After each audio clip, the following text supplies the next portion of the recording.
Jei atpažinsi bent vieną iš šių 3 būsenų, tai žinok, mieloji, tu praradai save.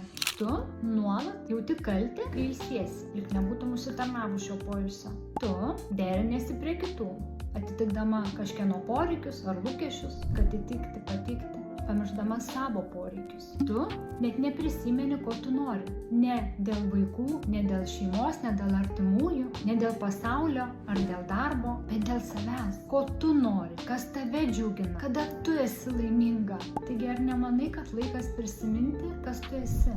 Ne tai, ką apie tave mano kiti, ne tai, ko iš tavęs tikisi pasaulis, bet kas tu esi viduje, kai yra ramu, tylu ir kai tu tikrai žinai, kas tave veža į priekį, kas tave daro laimingą, kai tu tikrai žinai, ko tu nori šiame gyvenime. O jei norisi švelnios, bet galingos kelionės į save, tai kviečiu tave į mokymus arba į asmeninę konsultaciją.